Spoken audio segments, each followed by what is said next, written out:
Tapua'iga tu le tua. Le tua sisi le selo matu ma.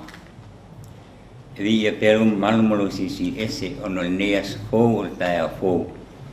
O mato au lia fia mai. Pro mato ati o luma nei Taeao se tu fatasi loto lo atunu. Mo mato tangata i atunu e mau. Fa'afo ili inga i lau fiu. Ai mato tilangona ina teo mato vai mo mato fa'tawa. Lala leo mato wole malawat. Lilingi mai lo ngang pa ia. E te baptise o mato tangata fa vai fa'tawa i luma. Neo mato whaia nei Tapua'iga i le nganga ato mal fa maoni. Fa'afo i e teli inga i lau fiu. Le talo lea.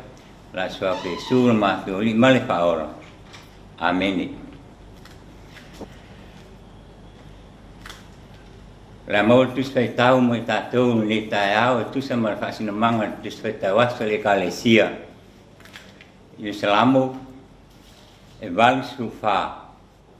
O fai tawina mal fai mua. Se fa ngat mai fai upo sul malua. Salamo e val sufa fai mua. Se fa pau mai fai upo sul lua. O pionga pa ia tatou tua. Le rio aue, e tua mana mio wa kio anga. O lo nau lo nganga ma o lai loa le tia luati lo toa o le li. O lo alanga fia lo te molo tino, i le tua soifua. E moni, o le manulele wa maua se fali. O le pea fui wa maua se nao fanga, e tu wailan to loai. O au lava fat pai taulanga. Le li o aue. O lo tupu malo tua.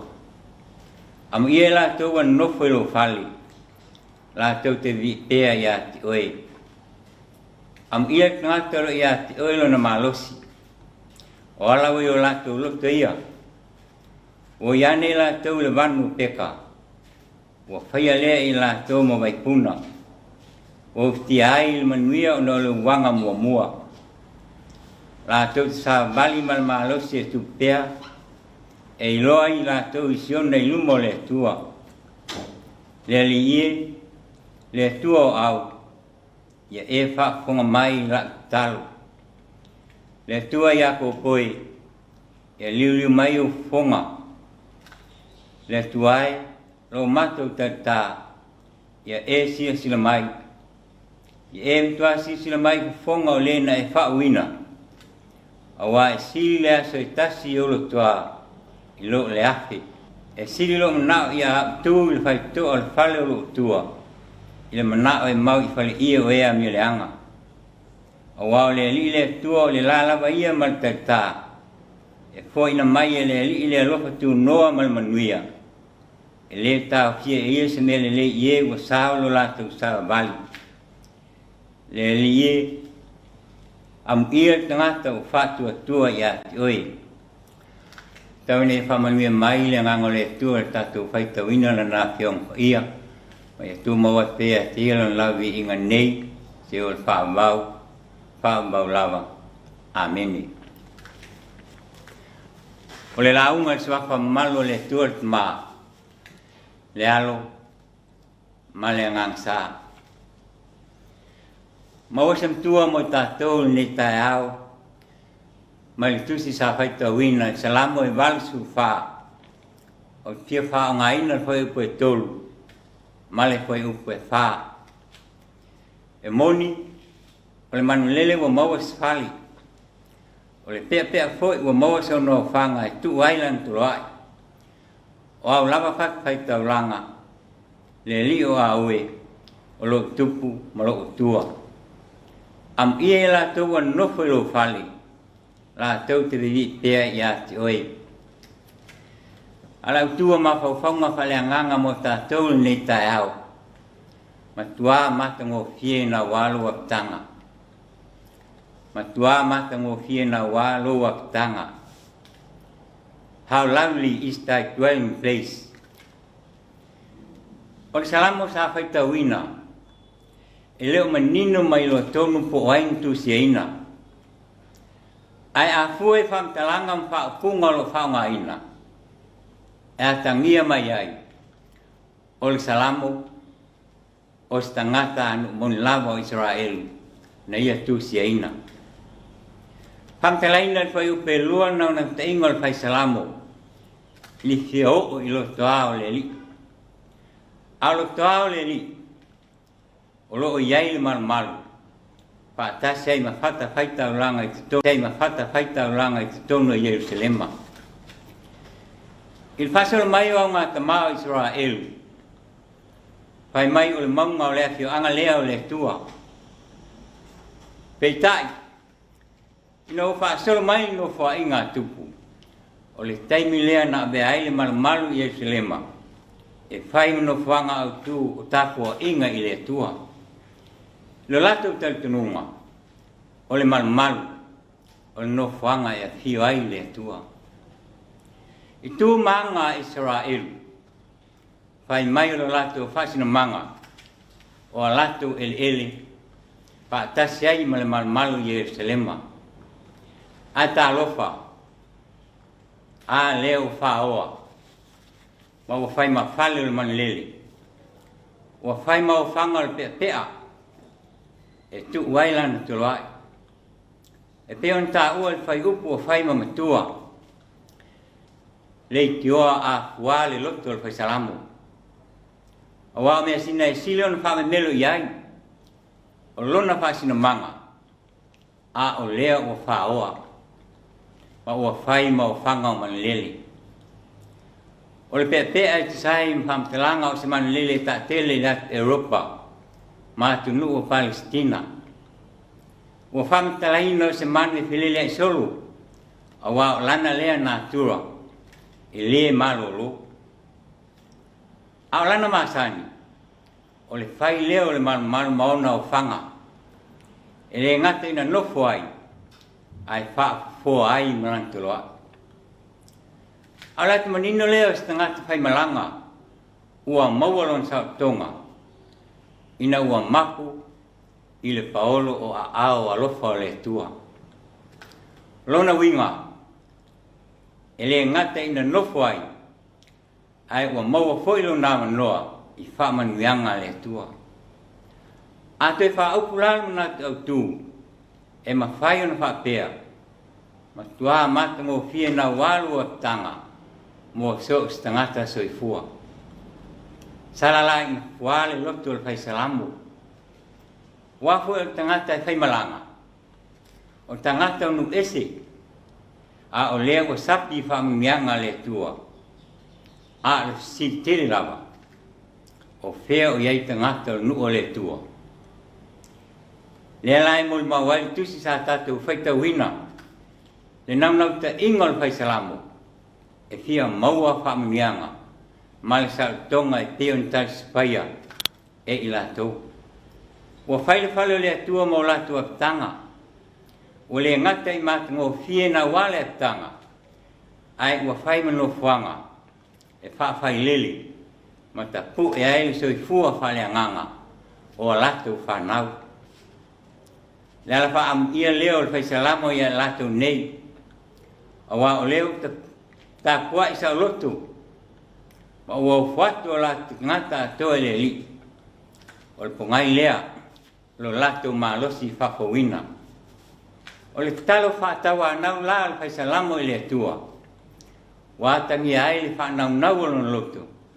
I le lama tanga ma le atua. Le atua lawalo na malu malo na o tanga. Mai pōpua ngā ma whaingtā.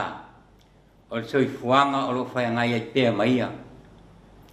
O lona nanau ta inga, i le fia o le matango fia o le atanga le atua. Ua le o le atanga la le wha mafa, a le whaisalamo, a o le atua o lo a fia o le marmaru. Le whapai papa le sui fua Tapua'iga o le Israel, le puna o manuia, ma le maalosi whapauina mo le tangata, ua ato atoa no tatu i le atua. Le tangata o maua mau salilo na whātua tua. I le alofa le whātua o ia o le tua. o le fuala o le faisalamu e le ngata o le malumalu o le whaasinamanga.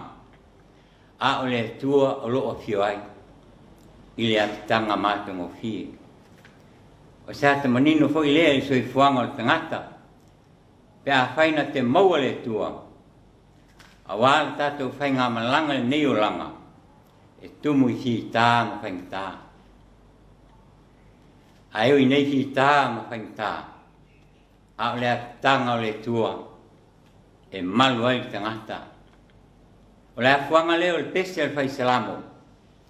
O le winga fo le nao le manata o tua le nei aso. Ma tua matango fie na wā loa kitanga. A o sili Samoa mo i tātou. E matango fie i sea. E matango fie i sea. E matango fie o le malu a papa lea ma le olo o fie ai le tua. E tātou te malu ai i te mi uma. Lea te on tā ua le whai upu e whā. Amu ia i la tau o nonofo i lau whali. La tau te vivi pēa i ati oi. Tangata ua tāpena ino la tau loto. E whai mātutanga o le anganga pa ia o le tua. E a fio ai. Sa mua malau whafong le nei Taeao. O au fo i lea mo i tātou. Le nei asfou o tātou au lia, le anga le lei o le tua. O se whamna tāua lea tara le lei mo i tātou. Whapeo nau le whaisalamu e whio i lo tāu le tua. Ia whape nalo tātou nau. Na ia whaile malo le tua, mo tātou whali. Ia whaile tanga mātungo whio le tua, ma no whanga e whailele e ai tātou whanau. Mo le ola whaapa ia ina. E leo se atanga na ia o tātou na nofai i la le tino ma leo langa nei. A o lo loto, ma lo loto, o tātou loto. Ia ofu atu mo le tua. E a fio ai. Ona o tātou maua leo le paolo o na au. Tātou te malu ai mai ki tāng whaing tāu soi fuang nei. O le a fuanga fo i leo le tātou maa losi whapawina.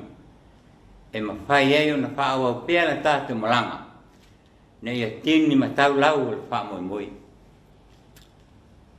O Yesu Christo lava ia, nā fio mai le laulangi. Na ia tā tena le wha tanga mo le laulangi. O lona mātango fie mo lona malu. Sa malu ai i tātou i teimi o whaing tā. E ui so tātou le aunga, ma ia ai peitai. O lona mātango fie na wā, sa a vea mātanga e mapu ai tangatang sala, ma mau ai lu tātou au noa, i le ola e wha vau. Pea whai tātou salamo moni, ma wha tua i le tua. Tua ma watu i lau fio le vi inga le wha nu ma le wha netanga. Nei se i o le wha vau lava. Ameni. La tātou vi atu i inga le tua.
la tatu pasangat mo tatu taksanga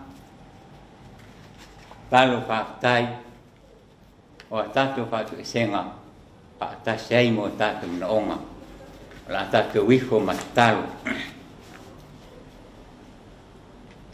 le tutul tas pa yai o le tuol ma le alu malengang pa ia le tuol le lofa mut vali malava o fanam na watu matu lotu lau fiu o matu o mai e whaiala matu taulanga e sulei nai luanga le o na lua lofo o tele na walea mo i matu vi ia luanga le o na whanga ino matu tangata whatawa mo lau au malau tala le o tofi matiu te e tofi ai matu o whaanga wa ai nai o matu tangata whatawa Faktai lut mau ainga faso mai le aso male aso.